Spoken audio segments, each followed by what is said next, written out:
This is what I was experiencing with this guy I was talking to, the old man, the 70-year-old man. Rory, his name is. The one I told you about that was buying me things. He took me to Walmart. He bought me clothes.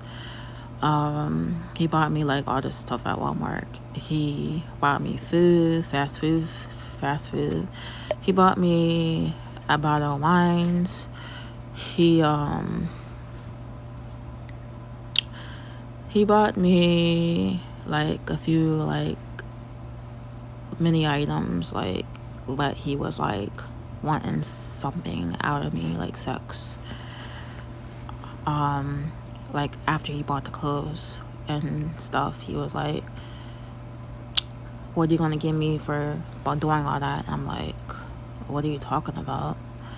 And I'm like, and he said again, like, and then he was talking about sex, stuff like that. And that's when I was like, well, I ain't gonna give you nothing because you're the one offered to take me to the store to buy me some clothes, and that is your fault because you're the one chose to buy me clothes, and you said it was cool, whatever, and so you bought the stuff, and you can't really say anything about it because he agreed to buy it, and you can't be asking people for sex for something in return because that's not going to happen. And that's why I was like, I'm leaving out. I'm not dealing with that.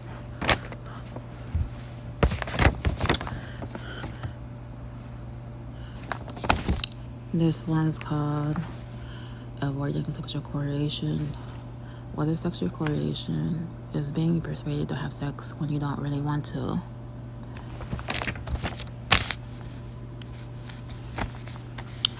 Sometimes a person believes he or she is really choosing sex, but in reality, someone or something is making the person feel that he or she has to have sex.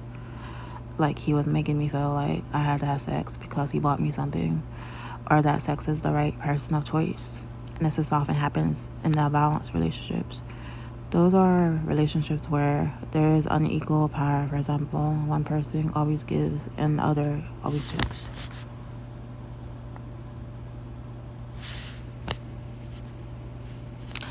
Unwanted sex is not healthy, physical or emotionally. Having sex always carries some risks. It can lead to pregnancy. No birth control method is 100% effective. Sexual traumatic diseases, STDs. Some STDs can make you unable to have a baby or cause other problems, and some, like HIV, and kill you. It causes emotional problems. Having sex when you're not ready can lower your self-esteem and cause feelings of anxiety, guilt, and shame. Choosing not to have sex can help you feel good about yourself.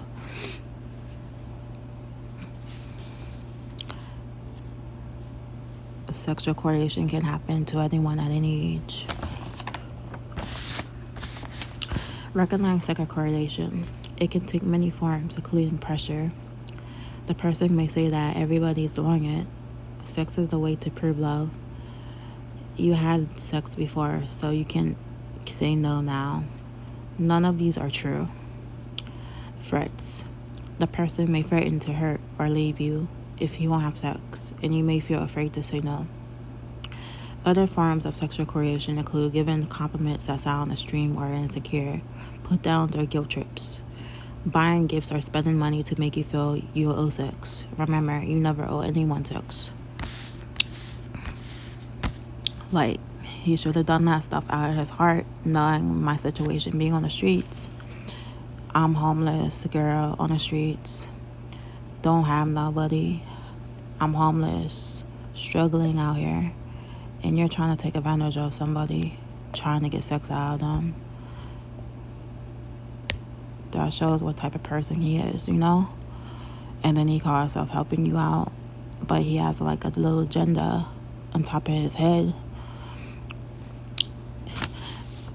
If you can answer yes to any of these questions, you may have having sex or considering having sex for the wrong reasons. You may even be experiencing sexual coercion.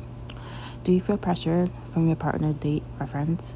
Do you want to have sex because you are curious or just want to get it over with? Do you feel like everyone else is doing it? Well, y'all know that we're not supposed to be having sex until you're married. The Christian life, Christian faith of following Jesus Christ. Avoid unwanted sex. Recognizing sexual coordination is the key. Here are some tips. Trust your feelings. Follow your instincts. If you feel uncomfortable with the situation in any way, recognize signs of possible sexual coordination and say no firmly and leave. Seek help if needed.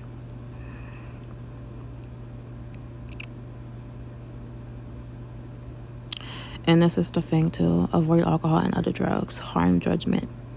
Make it harder to resist a sexual situation. Make you partner more aggressive and make you black out, especially if you date rape.